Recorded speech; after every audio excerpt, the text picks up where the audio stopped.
ಇನ್ನು ಪ್ರಜ್ವಲ್ ಬ್ಯಾರಕ್ನಲ್ಲಿ ಮೊಬೈಲ್ ಪತ್ತೆ ಪ್ರಕರಣಕ್ಕೆ ಸಂಬಂಧಪಟ್ಟಂತೆ ವಿಧಾನಸೌಧದ ಬಳಿ ಶಾಸಕ ರೇವಣ್ಣ ಪ್ರತಿಕ್ರಿಯೆಯನ್ನು ನೀಡಿದ್ದಾರೆ. ಮಾಧ್ಯಮಗಳ ಮೂಲಕ ಈ ವಿಚಾರವನ್ನ ನನಗೆ ತಿಳಿದಿದೆ ಅಂತ ಅವರು ತಿಳಿಸಿದ್ದಾರಂತೆ. ಸೊ ಇನ್ನೊಂದು ಕಡೆಯಲ್ಲಿ ನೋಡೋದಾದ್ರೆ ಚಿತ್ರದುರ್ಗದಲ್ಲಿ ರೇಣುಕಾಸ್ವಾಮಿ ಕೊಲೆ ಕೇಸ್ನಲ್ಲಿ ಸೋಮವಾರ ದರ್ಶನ್ ಭವಿಷ್ಯ ನಿರ್ಧಾರವಾಗುತ್ತೆ.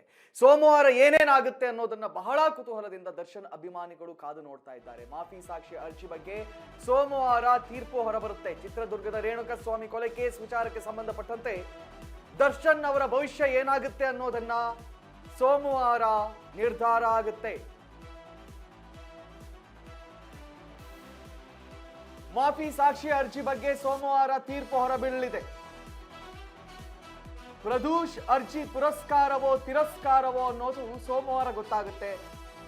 ಪುರಸ್ಕಾರ ಆದ್ರೆ ದರ್ಶನ್ಗೆ ಶಿಕ್ಷೆ ಖಂಡಿತ ಅಂತ ಹೇಳಲಾಗ್ತಾ ಇದೆ. ಸಂಪೂರ್ಣ ವರದಿ ಸಲ್ಲಿಸಲು ಕೋರ್ಟ್ ಸೂಚನೆಯನ್ನು ನೀಡಿದೆ. ಆರೋಪಿ ಪವಿತ್ರ ಗೌಡ ಬಗ್ಗೆ ಜಡ್ಜ್ ಗರಂ ಆಗಿದ್ದಾರಂತೆ. ವಿಚಾರಣೆಗೆ ಲೇಟ್ ಆಗಿ ಹಾಜರಾಗಿದ್ಯಾಕೆ ಅಂತ ಜಡ್ಜ್ ಕೇಳಿದ್ದಾರೆ. ಆಬ್ವಿಯಸ್ಲಿ ಅದು ಕೋರ್ಟ್ ಕಂಡ್ರಿ, ನಿಮ್ಮ ಮನೆ ಅಲ್ಲ. ಕೋರ್ಟ್ಗೆ ಜಡ್ಜ್ ಎದುರಿಗೆ ಸರಿಯಾದ ಸಮಯಕ್ಕೆ ಹಾಜರಾಗಬೇಕು. ಆದ್ರೆ ಹಾಜರಾಗದಿದ್ದ ಕಾರಣಕ್ಕೆ ಜಡ್ಜ್ ಗರಂ ಆಗಿದ್ದಾರೆ. ಹೆಡ್ಫೋನ್ ಯಾಕೆ ಬಳಸ್ತಿದ್ದಾರೆ? ಓಕೆ, ಜಡ್ಜ್ ಎದುರಿಗೆ ಹೆಡ್ಫೋನ್ ಬಳಸಿದ್ರಂತೆ. ಹೆಡ್ಫೋನ್ ಬಳಸಲು ಯಾರು ಪರ್ಮಿಷನ್ ಕೊಟ್ರು ಅಂತ ಗರಂ ಆಗಿದ್ದಾರೆ ಜಡ್ಜ್. ವುಮೆನ್ ಸೆಲ್ ನಲ್ಲಿ ಹೆಡ್ಫೋನ್ಸ್ ಕೊಡ್ತಾರಾ ಅನ್ನುವಂತ ಪ್ರಶ್ನೆಯನ್ನು ಕೂಡ ಮಾಡಿದ್ದಾರೆ. ನೋಡಿ, ಜೈಲಲ್ಲಿ ಮಾತ್ರ ಅಲ್ಲ, ಸ್ವತಃ ಜಡ್ಜ್ ಎದುರಿಗೂ ದರ್ಪ ತೋರಕ್ಕೆ ಬಂದಿದ್ದಾರೆ ಹೆಡ್ಫೋನ್ ಎಲ್ಲ ಹಾಕೊಂಡು. ಇಲ್ಲ ಮೇಡಮ್, ನಾನು ಬಳಸಿಲ್ಲ ಅಂತ ಪವಿತ್ರ ಗೌಡ ಹೇಳಿದ್ದಾರಂತೆ. ನಾನು ನೋಡಿದ್ದೇನೆ ಅಂತ ನ್ಯಾಯಮೂರ್ತಿ ಸುಜಾತ ಎಂ ಸಾಂಬ್ರಾಣಿ ಹೇಳಿದ್ದಾರೆ. ಜೈಲಾಧಿಕಾರಿಗಳಿಗೆ ಕ್ಲಾರಿಫಿಕೇಶನ್ ಕೇಳಿದ್ದಾರೆ ಜಡ್ಜ್.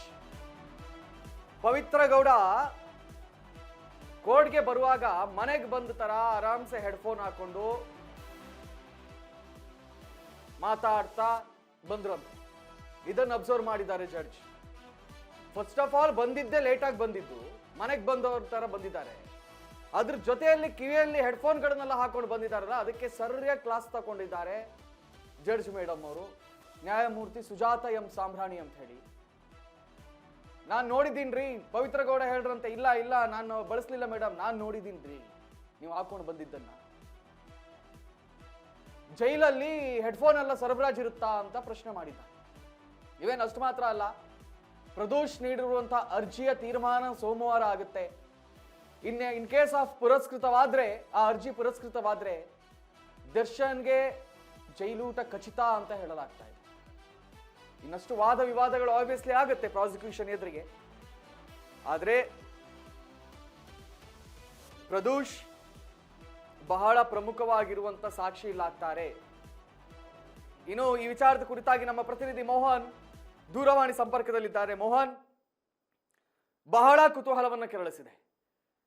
ಇಲ್ಲಿವರೆಗೂ ಕೂಡ ದರ್ಶನ್ ಹೊರಗೆ ಬರಬಹುದು ಬರಲ್ಲ ಈ ಎಲ್ಲ ಚರ್ಚೆಗಳು ಹುಡ್ಕೊಂಡಿದ್ವು. ಆದ್ರೆ ಇಲ್ಲಿ ಏಕಾಏಕಿ ಸರ್ಪ್ರೈಸ್ ಆಗಿ ಎಂಟ್ರಿ ಕೊಟ್ಟಿದ್ದು ಸ್ವತಃ ದರ್ಶನ್ ಆಪ್ತ. 2003ರಿಂದ ದರ್ಶನ್ ಜೊತೆಯಲ್ಲೇ ಒಡನಾಟವನ್ನ ಮಾಡಿದಂತ ಪ್ರದೂಷ್ ಎಂಟ್ರಿ ಕೊಡ್ತಾರೆ. ನಾನು ಮಾಫಿ ಸಾಕ್ಷಿಯನ್ನು ಹೇಳ್ತೀನಿ, ಆ ದಿನ ಏನೇನಾಗುತ್ತೆ ಇದೆಲ್ಲದನ್ನು ಕೂಡ ಎಳೆ ಎಳೆಯಾಗಿ ಬಿಚ್ಚಿಡ್ತೀನಿ ಅಂತ ಹೇಳ್ತಾ ಇದ್ದಾರೆ. ಬಹುತೇಕ ಅದೆಲ್ಲಾದ್ರೂ ಒಪ್ಪಿಗೆ ಆದ್ರೆ ದರ್ಶನ್ಗೆ ಖಚಿತ ಅಂತ ಹೇಳಲಾಗ್ತಾ ಇದೆ ಜೈಲೂಟ. ಏನ್ ಅಪ್ಡೇಟ್ಸ್ಗಳು ಲಭ್ಯವಾಗ್ತಾ ಇದೆ ಮೋಹನ್? ಎಸ್ ಕಾರ್ತಿಕ್, ನೀವ್ ಹೇಳಿದ್ದು ಅಕ್ಷರಶಃ ನಿಜ ಅನ್ಬೋದು. ಯಾಕೆ ಅಂದ್ರೆ ಚಿತ್ರದುರ್ಗದ ರೇಣುಕಾಸ್ವಾಮಿ ಕೊಲೆ ಕೇಸ್ನಲ್ಲಿ ದರ್ಶನ್, ಪವಿತ್ರ ಗೌಡ ಇನ್ನಿತರ ಆರೋಪಿಗಳು ಯಾವಾಗ ಸಿಕ್ಕಾಕೊಂಡ್ರು ಅವಾಗಿಂದ ಈ ಕೇಸು ತಿರುವಿನ ಮೇಲೆ ತಿರುವನ್ನ ಪಡೆಯುತ್ತಿರುವಂತದ್ದು. ಈಗ ಮೊನ್ನೆ ಸಾಮಾನ್ಯವಾಗಿ 59ನೇ CCH ಕೋರ್ಟ್ ಅಲ್ಲಿ ಏನು ಪ್ರದೋಷ್ ನಾನು ಮಾಫಿ ಸಾಕ್ಷಿ ಆಗ್ತೀನಿ, ನಾನು ಎಲ್ಲವನ್ನು ಘಟನೆಯನ್ನು ವಿವರವಾಗಿ ಹೇಳ್ತೀನಿ, ಅಲ್ಲಿ ಸ್ಥಳದಲ್ಲಿ ಯಾವ ರೀತಿಯಾಗಿ ಯಾರು ಏನೇನ್ ಮಾಡಿದ್ರು ಎಲ್ಲವುದನ್ನು ನಾನು ನಿಮ್ಗೆ ತಿಳಿಸ್ಕೊಡ್ತೀನಿ, ನಾನು ಮಾಫಿ ಸಾಕ್ಷಿ ಆಗ್ತೀನಿ ಅಂತ ಒಂದು ಕೋರ್ಟ್ಗೆ ಅರ್ಜಿಯನ್ನ ಹಾಕಿರ್ತಾರೆ. ಈ ಅರ್ಜಿಯನ್ನು 59ನೇ CCH ಕೋರ್ಟ್ ಪರಿಗಣಿಸ್ಬೇಕಾ ಅಥವಾ ಪರಿಗಣಿಸಬಾರ್ದಾ, ಈ ಪರಿಗಣಿಸ್ಬೇಕು ಅಥವಾ ಪರಿಗಣಿಸಬಾರ್ದು ಅನ್ನೋದು ಇದುವರೆಗೂ ಕರೆಕ್ಟ್ ಆಗಿ ತೀರ್ಪು ಬಂದಿಲ್ಲ. ಈ ಅರ್ಜಿ ಏನಿತ್ತು, ಈ ಅರ್ಜಿಗೆ ಉಳಿದಂತ ಆರೋಪಿಗಳು ವಿರುದ್ಧವಾದ ಅರ್ಜಿಯನ್ನು ಹಾಕಿದ್ರು. ಏನಂದ್ರೆ ನಾವು ಕೂಡ ಇದಕ್ಕೆ ಅರ್ಜಿಗೆ ಮಾಫಿ ಸಾಕ್ಷಿಗೆ ನಾವು ಒಪ್ಕೊಳ್ಳೋದಿಲ್ಲ, ನಮ್ಮ ಹೇಳಿಕೆಗಳನ್ನು ಕೂಡ ಪರಿಗಣಿಸಬೇಕು ಅಂತ ಒಂದು ಅರ್ಜಿಯನ್ನು ಹಾಕಿದ್ರು.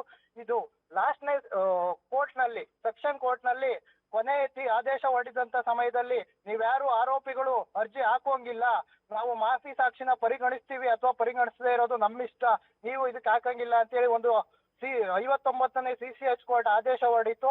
ಈ ಆದೇಶವನ್ನು ನಾವು ಹೈಕೋರ್ಟ್ಗೆ ಹೋಗ್ತೀವಿ ಅಂತೇಳಿ 18ನೇ ತಾರೀಕುವರೆಗೂ ಕಾಲಾವಕಾಶ ಕೇಳಿದಂತ ಉಳಿದ ಆರೋಪಿಗಳು ಈಗ ಪ್ರದೋಷ್ನ ಏನು ಮಾಫಿ ಸಾಕ್ಷಿಯನ್ನು ಸೋಮವಾರ ತೀರ್ಪು ಕೊಡೋದಾಗಿ ನಾವು ಪರಿಗಣಿಸ್ತೀವಿ ಅಥವಾ ಪರಿಗಣಿಸಲ್ಲ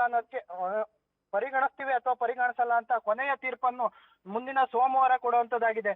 ಇನ್ನು ಇವತ್ತು ಏನು ಪವಿತ್ರ ಗೌಡ ಇದ್ರು, ಇವರು ಕೋರ್ಟ್ಗೆ ವಿಡಿಯೋ ಕಾನ್ಫರೆನ್ಸ್ ಮುಖಾಂತರ ಕೋರ್ಟ್ಗೆ ಹಾಜರಾಗಿದ್ರು. ಈ ಹಾಜರಾಗುವ ಸಮಯದಲ್ಲಿ ಕೆಲವು ನಿಮಿಷಗಳ ನಂತರ ಹಾಜರಾಗ್ತಾರೆ, ಕೆಲವು ನಿಮಿಷಗಳ ಕಳೆದ ನಂತರ ಹಾಜರಾಗ್ತಾರೆ. ಆಗ ಜಡ್ಜ್ ಕೇಳ್ತಾರೆ, ಯಾಕೆ ಇಷ್ಟು ಲೇಟ್ ಆಗಿ ಹಾಜರಾಗ್ತಿದ್ದೀರಾ, ಇದೇ ನಿಮ್ ಮನೇನಾ, ಯಾಕೆ ಈ ತರ ಲೇಟ್ ಆಗಿ ಕೋರ್ಟ್ಗೆ ಹಾಜರಾಗ್ತಿದ್ದೀರಾ ಅಂತ ಕೇಳ್ತಾರೆ. ಇಂಥ ಸಮಯದಲ್ಲಿ ಅವ್ರೇನು ಮಾತಾಡಲ್ಲ.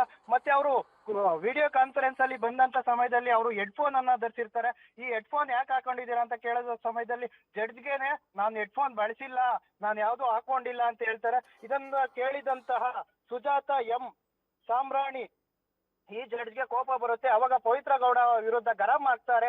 ಇಂಥ ಸಮಯದಲ್ಲಿ ಏನು ನೀವು ನನ್ನ ಹತ್ರನೇ ಸುಳ್ಳು ಹೇಳ್ತಿದ್ದೀರಾ, ನಾನು ನೀವು ಕಣ್ಣಾರೆ ನೋಡಿದ್ದೀನಿ ನೀವು ಹೆಡ್ಫೋನ್ ಬಳಸಿದ್ದಂತದ್ದು ಅಂತ ಹೇಳ್ತಾರೆ.